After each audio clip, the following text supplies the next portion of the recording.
আজকে তৃতীয় বার্ষিক ওয়াজ দোয়ার মাহফিলের আয়োজন করা হয়েছে। যারা টাকা দিয়ে, পয়সা দিয়ে, অর্থ দিয়ে, বুদ্ধি দিয়ে, শ্রম দিয়ে, সার্বিক সহযোগিতার মাধ্যমে যারা আজকের এই জান্নাতের বাগান সাজিয়েছেন, তারা সহ এখানে উপস্থিত, অনুপস্থিত যারা আমার মাইকের আওয়াজ শুনতে পাচ্ছেন, সকলের প্রতি আমার আন্তরিক সালাম। আসসালামু আলাইকুম রহমতুল্লাহি ওয়া বারাকাতুহু। আমরা আল্লাহ রাব্বুল আলামিনের দরবারে লক্ষ কোটি শুকরিয়া জ্ঞাপন করছি যে মহান রব্বুল আলামিন আজকে আমাদেরকে পবিত্র জান্নাতের বাগানে আসার বসার তৌফিক দিয়েছেন এবং আল্লাহর হাবিবের শানে কয়েক মর্তবা দরুদ ও সালাম, আল্লাহর জিকির করার তৌফিক আল্লাহ আমাদেরকে দিয়েছেন। সেই শুকরিয়া তান সকলে আরেকবার পড়ুন আলহামদুলিল্লাহ। আপনারা সবাই সুন্দর করে আলহামদুলিল্লাহ বলতে পারেননি। এখানে এত বেশি উপস্থিতি, আপনারা যদি আলহামদুলিল্লাহ বলেন এই জান্নাতের বাগানটা কিন্তু একেবারে মুখরিত হয়ে যাবে। সম্মানিত উপস্থিতি, আলহামদুলিল্লাহ বলতে কি আপনাদের আপত্তি আছে? All praise is to Allah, সমস্ত প্রশংসা আল্লাহর জন্য। Love for Allah and hate for Allah, ভালোবাসাও আল্লাহর জন্য, ঘৃণাও আল্লাহর জন্য। কথা কি বুঝেন? আর জোরে বুঝেন না কথা? আমি যদি সারা জীবন প্রতি সেকেন্ডে যদি আলহামদুলিল্লাহ বলি, তারপরও শুকরিয়া জ্ঞাপন করে শেষ হবে না। কেন জানেন? আল্লাহ রাব্বুল আলামিন কোরআন শরীফের 30 পারায় সূরা 3-এ বলেছেন, লাকাদ খালাকনাল ইনসানা ফি আহসানি তাকওয়িম। আল্লাহ বলেছেন মানুষকে আল্লাহ সুন্দর করে সৃষ্টি করেছেন। আপনি আমি আমাদের এই দুই আঁখি দিয়েছেন আল্লাহ চিরস্থায়ীভাবে একদম চার্জ দিয়ে, ঠিক কিনা বলেন? এটাকে কোনো চার্জার দিয়ে চার্জ দিতে হয় না। এই শুকরিয়াটাকে শেষ করতে পারবেন? তাহলে কেন আলহামদুলিল্লাহ বলতে কৃপণতা করছেন? পৃথিবী এত সুন্দর, এক এক দিকে এক এক রকম ডিজাইনেবল পরিবেশ, যেটাকে ইংলিশে বলা হয় বিউটিফুল প্লেস।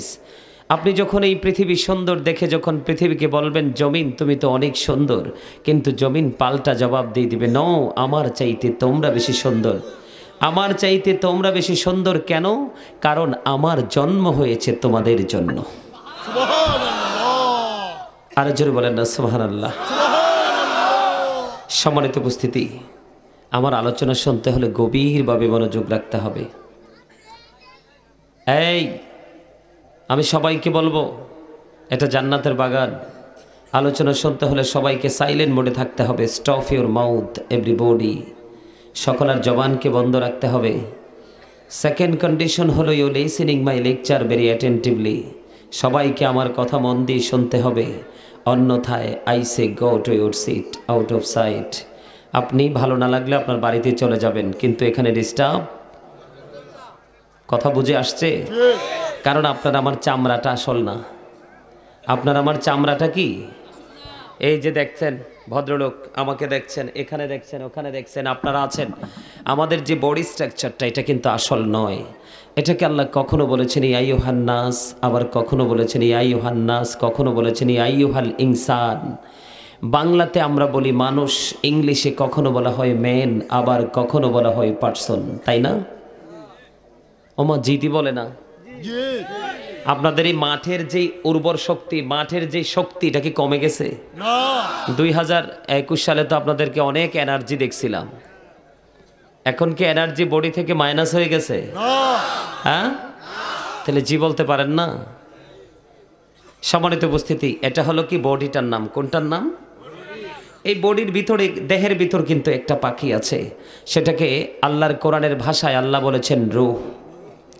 ইংলিশ এটাকে বলা হয় সোল, বাংলাতে এটাকে বলা হয় আত্মা। সে the soul is the word of my lord, কওলি রূহু মিন আমরি রব্বি। আল্লাহ রাব্বুল আলামিন বলেছেন আত্মাটা হলো আল্লাহর নির্দেশ। ওয়ার্ডার ফার্স্ট টেন্স আলোমেরোহা, প্রেজেন্ট টেন্স পৃথিবী, ফিউচার টেন্স বর্জকি জীবন। এখানে বিষয় হলো একদিন আমরা ছিলাম না, আজকে আছি, আরেকদিন থাকবো না। থাকা এবং না থাকার মধ্যে পার্থক্য কি জানেন? দেহের মধ্যে যতক্ষণ পর্যন্ত পাখিটা থাকবে ততক্ষণ পর্যন্ত কিন্তু আপনি আমি মানুষ। দেহ থেকে যখন পাখিটা আউট হয়ে যাবে, কি হয়ে যাবে?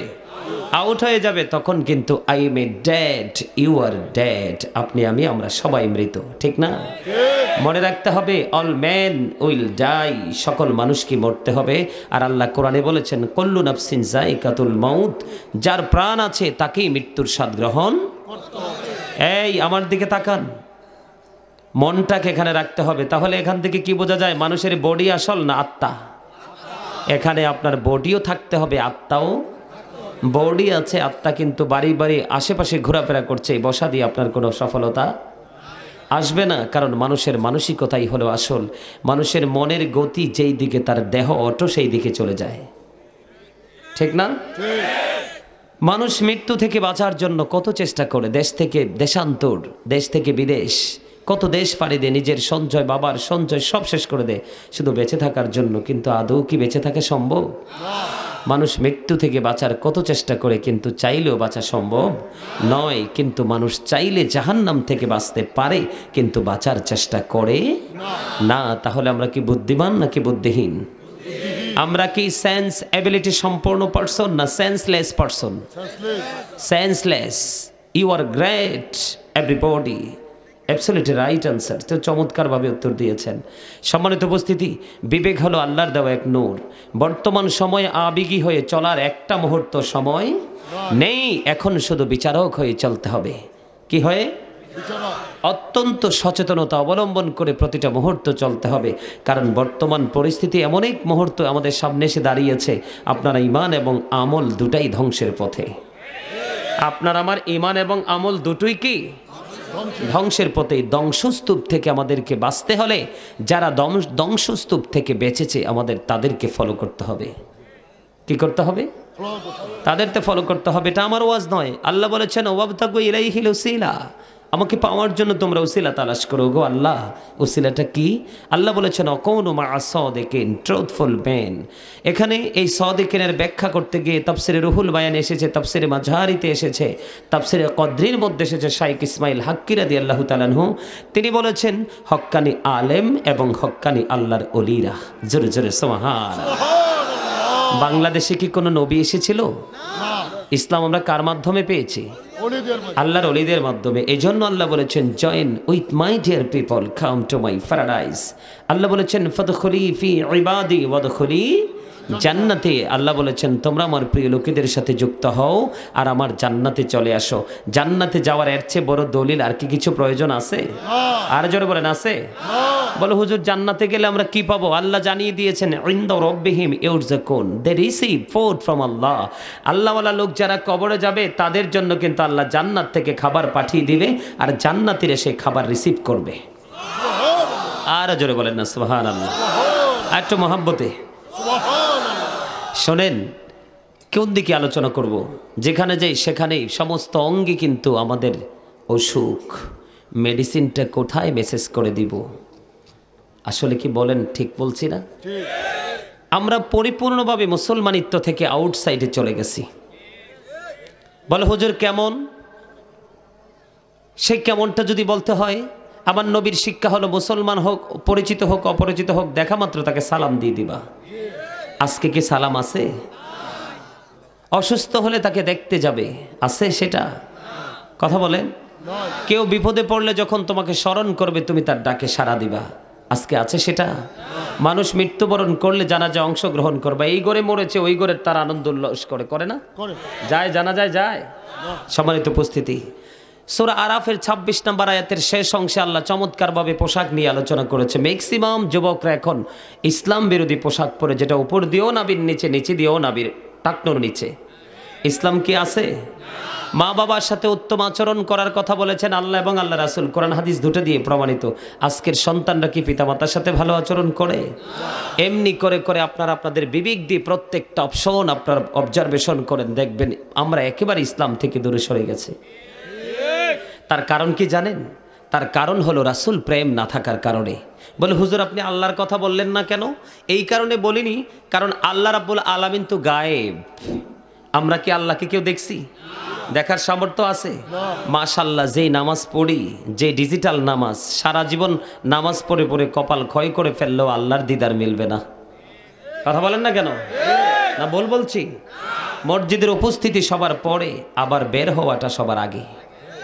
সম্মানিত উপস্থিতি, নবীর কাছে কেন গেলাম জানেন? কারণ আল্লাহ রাব্বুল আলামিনকে সবাই ভালোবাসে। হিন্দু বলেন, খ্রিস্টান বলেন, বৌদ্ধ বলেন, ইহুদি নাসারা সবাই।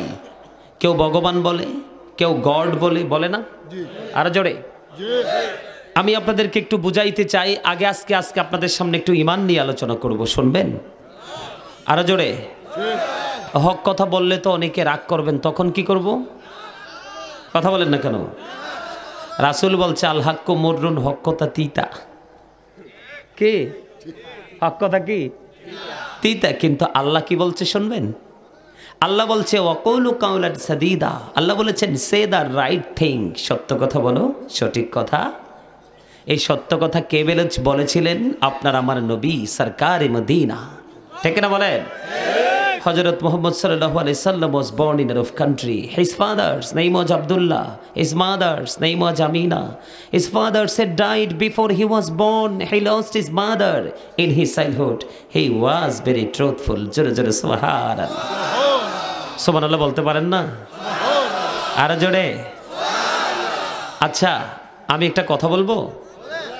আল্লাহ রাব্বুল আলামিনকে আমাদেরকে জবান দিয়েছে চা দোকানে বসে বসে মন গড়া কথা বলার জন্য, সৌমনিতে বসে বসে মানুষের গীবত করার জন্য, শপিং মলে গিয়ে বন্ধু এবং বান্ধবীর সাথে প্রাণ খুলে মনের কথা বলার জন্য, রাস্তার 3 রাস্তার মোড়ে দাঁড়িয়ে দাঁড়িয়ে বোট বাদাম খাওয়ার জন্য, চাপ কফি খাওয়ার জন্য, বেয়ের বাড়িতে কুরমা ফলা খাওয়ার জন্য।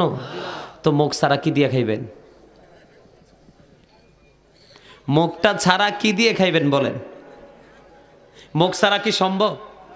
কথা বলেন, সম্ভব? হ্যাঁ, খাবেন, এটা দিয়ে খাবেন, এটাকে কাজে লাগাবেন। তবে এখানে যাওয়ার আগে আগের কাজটা আগে করে নিতে হবে। আগের কাজটা কি জানেন? আল্লাহ রাব্বুল আলামিন কিন্তু আপনাকে আমাকে মন গড়া কথা বলা, মনে ইচ্ছে মতো খাওয়া, এটার জন্য জবান দিয়েছে বটেই, কারণ বাস্তবতাকে অস্বীকার করার কোনো স্কোপ। আমার নবী ইসলামকে ডেভেলপ করতে গিয়ে কিন্তু বাস্তবতাকে কখনোই অস্বীকার করেননি, তিনি বাস্তবতাকে প্রাধান্য দিয়েছেন।